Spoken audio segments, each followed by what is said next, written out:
So sorry for keeping you all waiting just a little bit. This is going to be a bit of a truncated briefing because I do have a bit of a backstop on the tail end. So you'll forgive me for keeping an eye on the clock. But Sean, you want to kick us off? I don't have anything off the top. Sure. I'll truncate my questions as well. Good luck. Just kidding. Let's start again with South Korea. Sure. I'm not sure everybody Sure. wants to start there. Sure. Since in the past couple of days since the martial law was imposed and rescinded, has there been any conversations from the State Department or others in the administration with the South Koreans? So I'm going to keep private diplomatic conversations private, Sean, but we have continued to engage with our appropriate counterparts of the ROK, both here in the United States and in Seoul. I don't have any specific calls to read out, but to take a step back, we are concerned about the situation we saw unfold earlier this week on December 3rd. There are many questions that need to be answered regarding the decisions surrounding those developments. We're encouraged by the democratic resilience of the Republic of Korea during a period of testing and candidly uncertainty, and we're continuing to expect that the Republic of Korea's democratic system and democratic process will prevail. And most importantly, we reaffirm the accomplishments we've made in our bilateral relationship, and we'll continue to advance all of those priorities with the ROK, as well as advance our robust trilateral partnership with Japan as well. These efforts, in our point of view, they're at the core of our shared values, and we think that they're vital to prosperity and stability in the Indo-Pacific. In our viewpoint, our alliance remains rock solid, and the American people stand shoulder to shoulder with the people of the Republic of Korea, and we warn against any provocations or threats to that alliance. You said that many questions need to be answered. To follow up on that, obviously President Yoon was the one who opposed the martial law and rescinded it. Is it going to be business as usual with him? I know there's an impeachment proceeding against him, and presumably we're waiting for that as well. But from the U.S. perspective, can you carry on with him the same way that you did before the martial law? So first, the impeachment process that you mentioned, that is an internal process within the ROK, which we expect will be handled in accordance with the ROK Constitution. We continue to support the rule of law and democracy in the ROK, which we think are the foundational pillars of our alliance.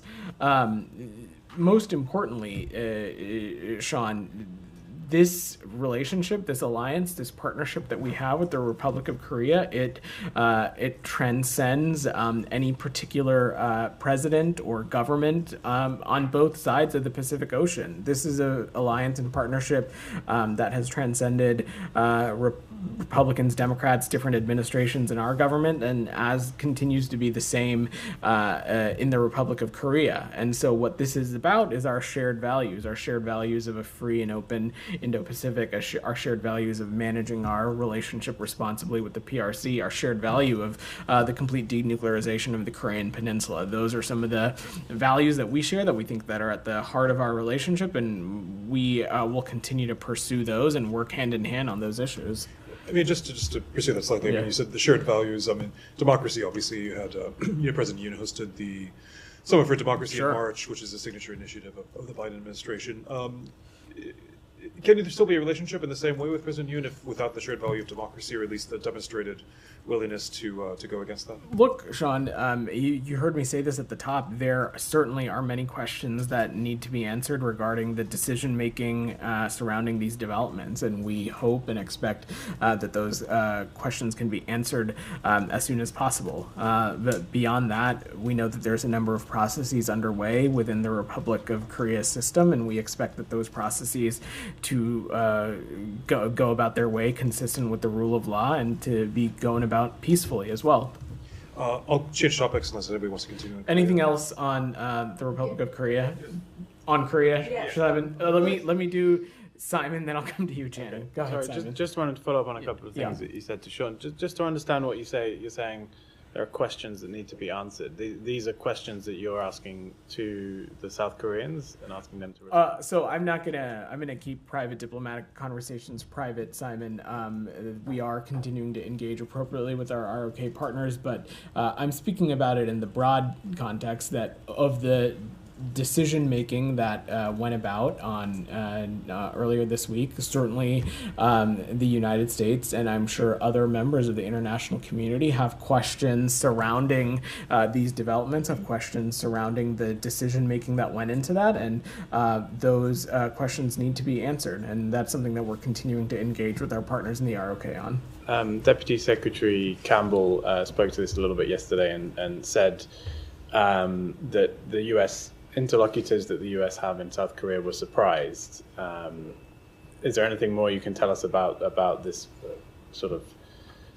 They were surprised by the martial law declaration. So is there anything more you can tell us about those engagements that he spoke to? I don't have any other perspective to offer beyond what the Deputy Secretary said. Certainly, should we have more calls or engagements that take place, we will certainly read those out. But I will reiterate what you've heard me, the Deputy Secretary, and others say over the course of this week, that the United States had no knowledge or pre-notification of this decision making. And just to be clear, I haven't seen a readout so that the Secretary Blinken hasn't had like a minister level engagement with his. That is correct. He's not had the opportunity to speak to his counterpart yet, but I think in talking to your very own colleague yesterday, he indicated this is a counterpart he is in touch with regularly and expects to talk to at some point very soon. Janie, go ahead. Thank you, Father. I mean, Bedant. All good. You can call me whatever you want. Okay. In the public statement announcing the martial law, President Yoon said the following about the reason for declaring martial law. Quote, due to the opposition party's legislative monopoly, state affairs are paralyzed, preventing the president from doing anything and impeaching. Even the constitutional institutions, the Board of Audit and the inspection and the Central District Prosecutor's Office to protect liberal democracy against the opposition party, which is losing state functions and putting national security at risk. He said that the martial law, which is the president authorities, was implemented within the law. My question is, Secretary Blinken said he believes in the resilience of South Korean democracy. What does the United States think is the cause of the resilience of democracy in South Korea, and what is its assessment of the martial law declared by the President Yoon to protect liberal democracy? I'm not gonna try to opine, or certainly not for us to draw any conclusions on what caused some of this decision making. And as I said to both Sean and Simon, there's a number of questions that both we and the international community have, and those questions certainly need to be answered. And the issuance of martial law and the implications that such a measure would have had for individual rights and liberties certainly is a matter to be taken incredibly seriously. And the rescinding of martial law in accordance with the National Assembly vote, in our view, was a demonstration of the ROK's democratic resilience during a period of uncertainty. And as I said to Sean just before, there are processes underway within the Republic of Korea. We expect those to be handled in accordance with the ROK Constitution. As you heard me even say on December 3rd, we support the rule of law and democracy in the ROK. These are and continue to be and will be the foundational pillars of our alliance with them. Did you want to go ahead and change topics? Yeah, I think we're good on ROK stuff. Can I go to Syria? Sure. Yeah. The situation obviously is changing quite rapidly. Yeah. The city of Hama has fallen to the Islamist rebels. I know you gave your explanation the other days about what you want to see about a political process, etc. I mean, but what's the level of concern right now? Is there concern that this is getting out of hand, that the humanitarian consequences and the political consequences could be further reaching? So that is certainly, the humanitarian impact is certainly one that is front of mind as we see these events unfold, and we, with our partners, are urging allies to protect its civilians, including members of minority groups. And again, I think, not to sound like a broken record of what I said the other day, but I don't have specific assessments on individual battlefield updates, Sean, but all of those together just continue to reflect, in our point of view, that the time is now to return to a serious UN-facilitated political process. And the constant refusal to engage in this process, candidly, has led to directly some of the events that we're witnessing. And some of these escalatory events over the past 72 hours demonstrate that the only way to truly end this conflict once and for all is through inclusive political settlement consistent with UNSCR 2254. Just pursuing a couple points. Iran, of course, is allied with Assad and has said that it's willing to consider sending more troops in.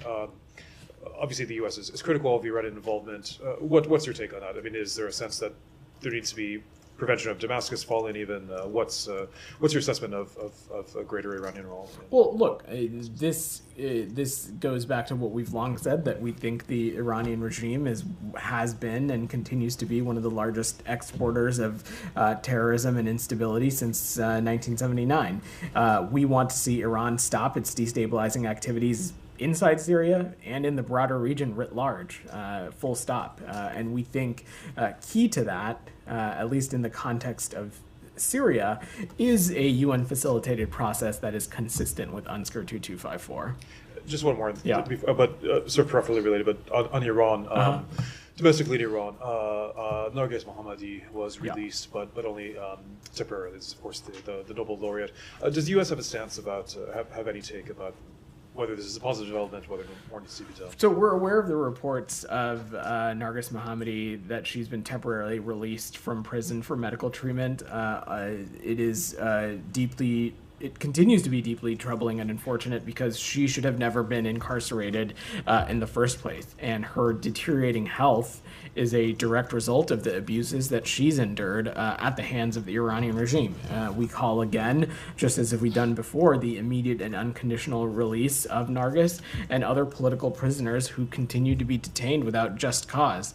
This is another long example in the long line of examples of the Iranian regime's campaign to silence its critics, silence journalists, silence human rights activists, and this includes Narges Mohammadi, and this kind of behavior needs to stop. Go ahead, Jalil. Pakistan is neighbor of Iran, and I don't know if this makes sense that the world's richest man, it's great that he meets the Iranian diplomat in New York, but for a journalist like me, that makes me more concerned that in future these people are going to be dealing with Iran, because for me as a journalist it's very complicated to understand Iran. Why does it make sense to you? I'm not sure the premise of your question, Jalil, and honestly this has nothing to do with the topic that we're talking about, and I'm going to move to Saeed because that was really disrespectful to your colleagues. Go ahead, Saeed. Thank you, Vedant, and apologies for walking in late. No, all good. I wanted to ask you about the Amnesty International report. Sure.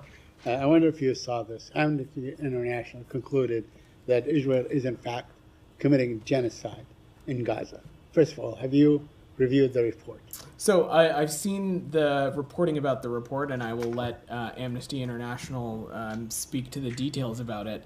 As you've heard us say previously, Saeed, we disagree with the conclusions of such a report. We have said previously and continue to find that the allegations of genocide are unfounded, but there continues to be a vital role that civil society organizations like Amnesty International and human rights groups and NGOs play in providing information and analysis as it relates to Gaza and what's going on. But again, as I've said before that we do not and have not concurred with these past findings regarding genocide. That does not change or alter the continued concern that we have as it relates to the humanitarian situation in Gaza. It does not change the continued concern that we have as it relates to this conflict's impact on civilians and civilian casualties. And we continue to stress at every turn that there is a moral and strategic priority for Israel to comply with international humanitarian law. And that is something we're going to continue to raise with partners in the region and directly with Israel. But ultimately, Saeed, truly the best thing that can happen if we want to see improvement in the humanitarian conditions in Gaza, if we want to see the remaining hostages return home, and if we want to see an end to the conflict, is for the parties to work towards an agreement to stop the war. And that's what we're continuing to be focused on. No, so let me just follow up on this, because now we have Amnesty International. Before that, we had Human Rights Watch. We have all the UN organizations, all the human rights organizations, probably throughout the world. B'Tselem, the Israeli human rights organization, every other organization, saying that Israel is committing genocide. And it depends, I mean, it says, I know that genocide depends a great deal on intent. And it says, it bases its conclusion on statements time and time again by Israeli commanders, by Israeli officials, by certainly the president of Israel, by many other people, that says they are committing genocide. I mean, we see that they have killed 45,000 people, 17,000 children. It deprives it food from going in. It deprives anesthesia from going on. CNN reported yesterday that Israel disallowed anesthesia from going into Gaza. What is it going to take for you, for the United States of America, that really holds the moral high ground on these issues, on human rights issues, to say what is happening is genocide? Because what we see today, what we witness in northern Gaza, is basically starvation by intent. So that's an opinion, and you're certainly welcome, and you are entitled to it, as are all the organizations that you listed. They are entitled to make their own analysis of the situation and come to their own conclusions. What I can say as a spokesperson of the U.S. government and as a spokesperson of this administration is that the findings of the accusations of genocide, we continue to believe those to be unfounded. That does not change, and that does not change the prioritization and the stress and the emphasis that we are placing on ensuring that there is appropriate access to humanitarian assistance, ensuring that every possible measure is taken to protect civilians, ensuring that we're doing everything possible to bring this war to an end. People, organizations, groups are entitled to draw their own conclusions. The U.S. conclusion is that these allegations of genocide are unfounded. There are, and there continue to exist, a number of avenues within the U.S. government in which we are looking at what's happening on the ground, where those assessments continue to be ongoing, but I don't have any update to provide. So if you indulge me just a little bit, I mean, look, we have seen almost 2 million people being forcibly moved from one place to another. This morning, Al-Mawasi was bombed, an area that Israel designated as safe haven for people to go to. They bombed it, they killed 20 people. What does it take? Does it have to the whole population of Gaza has to be annihilated for you to term it genocide? What are we waiting for on this issue? Saeed, I'm just not going to get into this rhetorical hypothetical. Let me just say that on the specific piece that you mentioned, we recognize that localized evacuation orders could be necessary to avoid civilian harm, and they could be necessary as IDF could be carrying out particular operations. But you've heard us say before that any kind of permanent displacement of Palestinian civilians would certainly be inconsistent with the principles that the Secretary laid out in Tokyo about a year ago. We have been and will continue to be clear about the fact that we do not want to see any reduction in the territory of Gaza, and we'll continue to press Israel that it needs to maximize and streamline crossings and other efforts around humanitarian assistance. But you yourself, you say that Israel is not allowing anywhere near what is needed in terms of humanitarian aid. They are not allowing it. Would you call on them to allow at least the aid? Would you call on them to allow the anesthesia that children need? amputees need, and so on, those kids that are being, torn apart day after day? Site. At every interval, we have worked tirelessly to address the humanitarian situation in Gaza. We have, even in the immediate days and hours following this conflict breaking out, we have stressed the importance of humanitarian aid getting in. We've spent a lot of time in these very briefings talking about the progress on humanitarian issues. I spent a good chunk of a daily press briefing a number of weeks ago talking about how we have seen some areas as it relates to humanitarian assistance improve, but other areas where we continue to need to see improvement, that will continue to be the case, and it's something that we will continue to stress. Thank you. Tom, go ahead. Just to follow Yeah. up, I mean, you said there that the US State Department, that you find that the allegations are unfounded. You also talk about the US conclusion that these allegations are unfounded. I mean, is that a formal conclusion then at the end of the process? I'm not going to speak to that. There's no formal conclusion of a process that I'm certainly speaking up from up here. There continue to be a number of deliberative processes as it relates to the situations on the ground, tools that we've spent a lot of time speaking about up here, things like CHURG, things like conventional arm transfer policy, things like the Leahy process. I wouldn't speak to those processes in detail, but these allegations of genocide continue to be unfounded. I mean, people might see a contradiction because when you've been asked previously about alleged violations of international humanitarian law, you've said, I mean, in the NSM 20, for example, you say it's reasonable to assess there may have been violations, but you can't make a final conclusion because of a lack of information. It's basically what you say in that report. So you say there is a lack of information in terms of what you know about what's going on in Gaza, and yet you can say that you can conclude, and you have found, that the allegations of genocide are unfounded. So how is it you can conclude that, but not conclude? So I perhaps used a too stringent of an adjective in conclusion. I said that not to imply that there has been some sort of formal process that has concluded through the department. What I am simply saying is that these allegations of genocide continue to be unfounded. It is not a reference on any process. Again, I'm not a lawyer, so can't speak to the definition and how that feeds into this, but I will leave it at that. But can I just push a bit on the information element of this, Sure. about the data, the information from the ground that you have, because you sound still very definitive that you believe those allegations are unfounded, and this is an extremely serious allegation. But yet you have said in all other cases, when you said it's reasonable to assess there have been violations of international humanitarian law, but you can't make that finding conclusively because there's not enough information. So I'm just confused about whether or not you do have information, because you're saying definitively that allegations of genocide are unfounded, but in every other case you don't have enough information to say whether violations of international humanitarian law are conclusively found. Well, Saeed mentioned this again at the crux of when we're talking about genocide is this role of intent. And again, I'm not a lawyer, so I don't want to get into a back and forth or spend copious amounts of time on the legal definition. There are processes that we have in place as it relates to the humanitarian conditions and situations on the ground. We've spoken a great deal about those. CHURG, conventional arms transfer policy, things of that nature. But on these allegations of genocide, we continue to believe that they are unfounded, and I don't have any other assessment to offer. Okay. Camilla, go ahead.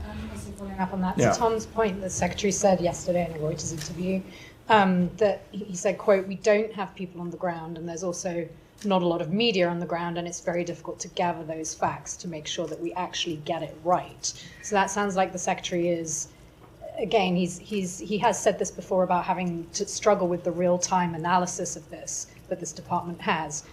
So my question is really that a lot of even if you don't agree with the conclusions of Amnesty's report, a lot of the findings within that report, will you be factoring that into this department's ongoing assessments? I can't speak to the specific report itself, but certainly when we talk about these various processes, whether it be CHURG, whether it be conventional arms transfer policy, whether it be the other deliberative processes that we have in place, certainly the perspective of NGOs and the perspective of civil society actors and humanitarian organizations absolutely are part of that process, and they are part of the factors that feed into that. But not just the perspective, but it's from the actual evidence that they are gathering from eyewitnesses on the ground. So whereas That is what I mean. The perspective and analyses that are done by some of these groups certainly are things that we factor and discuss, and they're tools that we utilize as it relates to whatever decision making we may or may not take as it relates to any particular foreign policy issue. And this is quite a specific question to part of the report, but they looked at the result of 15 Israeli airstrikes that took place in northern, central, and southern Gaza between October 7th and the 20th of April. So that's notably ahead of the NSM report being released. They took this as a snapshot of what they say is a pattern that has happened throughout Gaza over the past 9 months.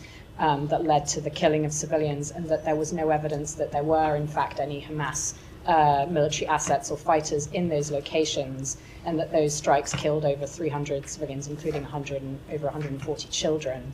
Again, that's what they've done is apparently a snapshot of what's been happening. So I'm just.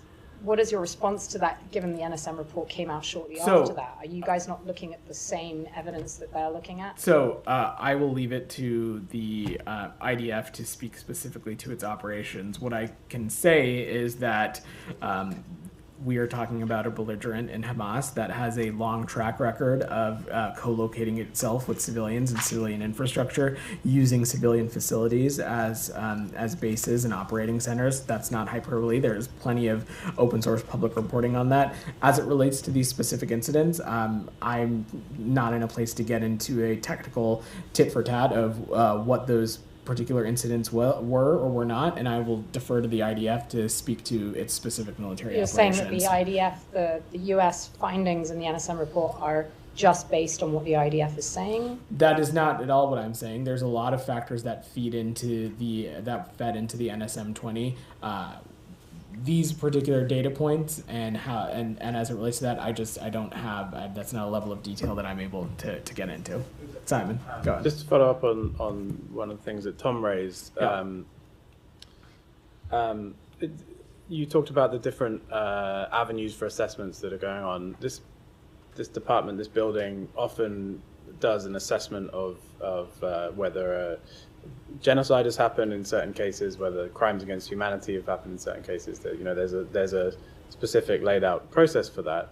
Has one of those processes been even initiated on this? So these are the exact kinds of things, Simon, that we wouldn't speak to whether they have started or not, because these are ongoing deliberative processes. And you'll see if you look back to the number of daily press briefings in which this has come up, we have not spoken to the status, the conclusivity, or whether processes have started or stopped as it relates to any of these issues. Right.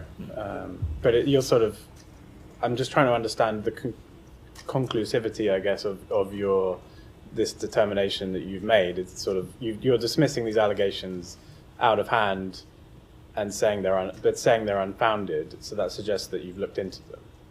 So. And come up with a conclusion. I'm not going to speak to the deliberative processes that this department may or may not have at its disposal on the accusations of genocide, both in this instance and in previously when it's come up in the context of the ICC. We continue to find those findings to be unfounded. I'm not in a place to talk about any of the processes that we have at our disposal. And the Israeli Foreign Ministry, sorry, yeah. just you're good. Just a couple more. The Israeli Foreign Ministry has called Amnesty International a deplorable and fanatical organization, called it a fabricated report.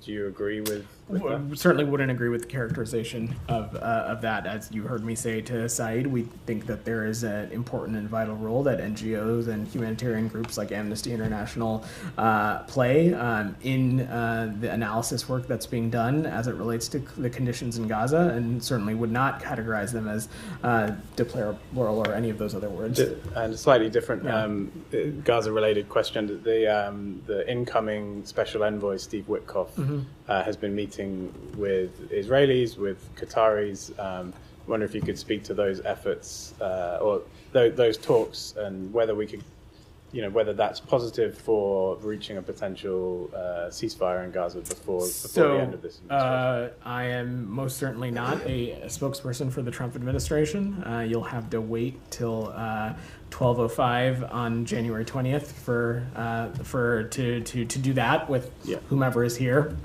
But what I can say is that we continue to work. This administration, President Biden, Secretary Blinken, continue to work day and night to secure a deal that would free the hostages and bring about a ceasefire in Gaza.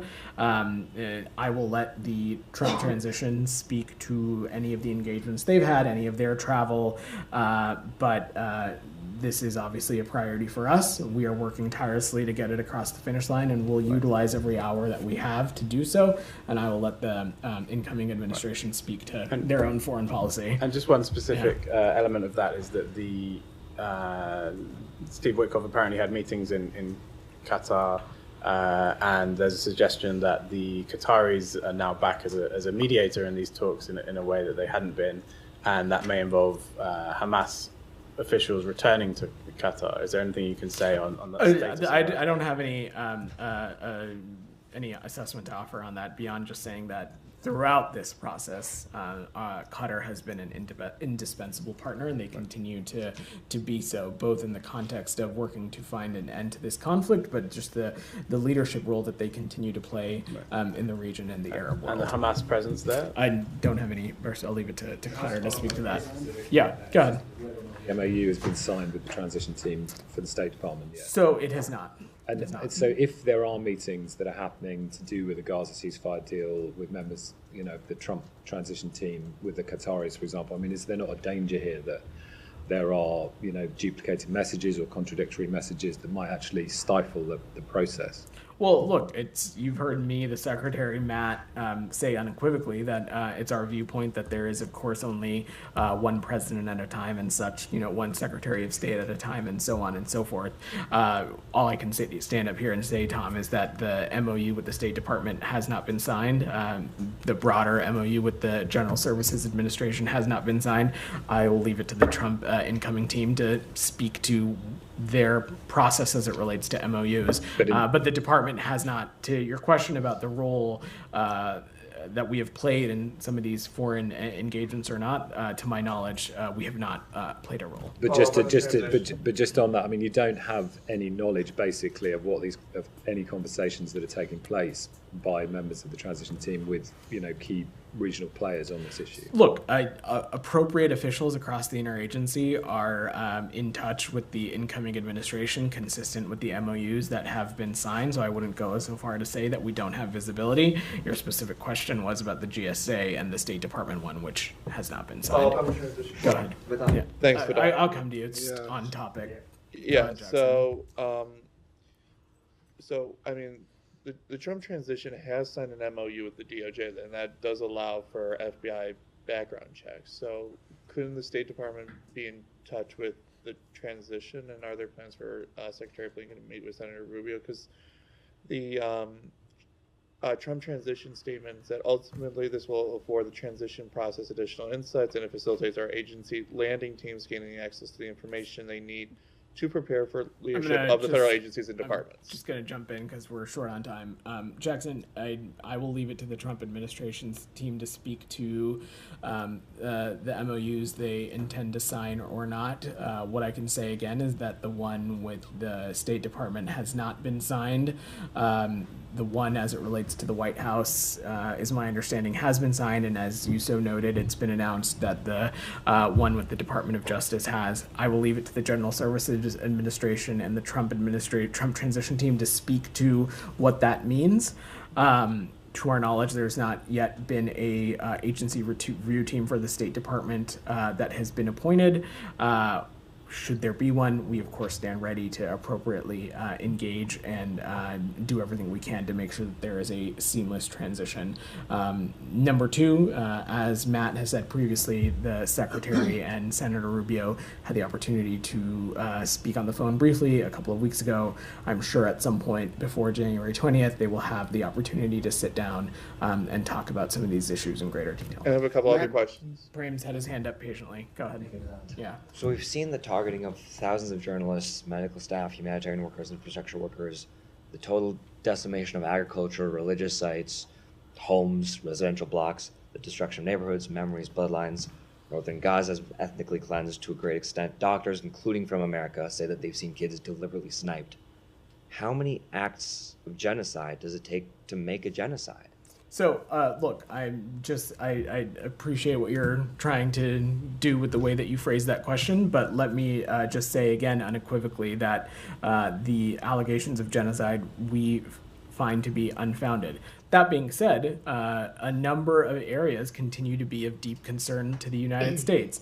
Most notably so, we continue to be concerned about the impact on civilians and the ways in which some of these military operations are being conducted. We continue to be concerned about the humanitarian situation in Gaza, and we're continuing to have very serious conversations about what other levers can be utilized to address the humanitarian situation, and that's what we'll continue to do. I mean, the question really is about the founding, though. So for instance, today, several patients and medical workers at Kamal Adwan Hospital in northern Gaza, one of the last remaining medical facilities, was attacked by Israeli drones. There's this harrowing image of a teenage boy in a wheelchair who was killed.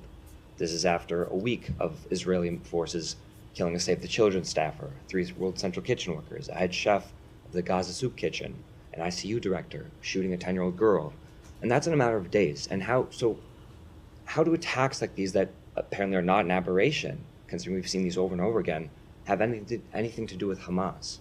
They certainly are an aberration. When we have seen civilians impacted, when we have seen places that would be consistent with civilian infrastructure, like hospitals or schools, when they have become sites for kinetic activity, those are things that have become great concern to us and are things that we raise directly with our partners in Israel. I will use the hospital that you mentioned as an example. We have been incredibly clear that fighting in and around hospitals it should not happen, and that parties are called on to respect the protected status of these kinds of facilities, and that's something that we'll continue to stress additionally. The point, Prem, is that these things are not mutually exclusive. We can continue to have these areas of deep concern and continue to stress and their importance and stress how there needs to be better decision making. There needs to be additional steps taken, whether it be on civilians or humanitarian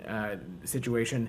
That does not equate to allegations of genocide being accurate or founded. And so that's Amnesty actually made the same point in the report, that they had said that one stated goal of attacking Hamas, for instance, does not preclude the possibility of committing war crimes or committing acts of genocide. And so I think that argument kind of goes both ways. And you had said that these attacks are an aberration, and that you had been making it clear to Israel that fighting in and around hospitals is not acceptable. Why is this hospital one of the last remaining hospitals in northern Gaza then? I will let the IDF speak to their particular military operations, Prem. That's not for me to speak to, but we have stressed not only the fact that these kinds of facilities and their protected status needs to be respected, but also that every possible measure needs to be taken to allow in more humanitarian access. And since we're at our backstop, I got to wrap there. Thanks, guys.